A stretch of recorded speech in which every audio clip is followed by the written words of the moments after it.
আগামী সপ্তাহেই মুক্তি পেতে যাচ্ছে নন্দিতা রায় এবং শিবপ্রসাদ মুখোপাধ্যায় পরিচালিত বহুল প্রতীক্ষিত সিনেমা রক্তবীজ 2। সিনেমাটি মুক্তি পাওয়ার আগে প্রকাশিত এর ট্রিজার নিয়ে নানা প্রশ্ন উঠেছে।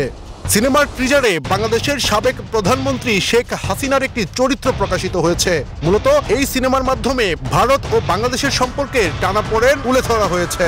ভারতীয় গণমাধ্যম হিন্দুস্তান টাইমস জানিয়েছে, দুর্গাপূজা উপলক্ষে আগামী ২৬ সেপ্টেম্বর মুক্তি পেতে যাওয়া রক্তবীজ 2 সিনেমা মূলত বাংলাদেশ এবং ভারতের মধ্যে চলা দ্বন্দ্বের কথা তুলে ধরা হয়েছে। এতে সীমা বিশ্বাসকে শেখ হাসিনার চরিত্রে অভিনয় করতে দেখা যাবে।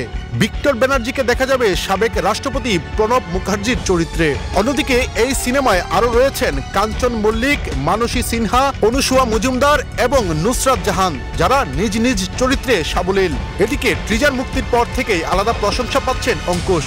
রক্তবীজ 2 ছবির ট্রিজার অঙ্কুশকে দেখে অন্যদের পাশাপাশি মুগ্ধ হয়েছেন দেব। বন্ধুর উদ্দেশ্যে সোশ্যাল মিডিয়ায় একটি পোস্টও দিয়েছেন।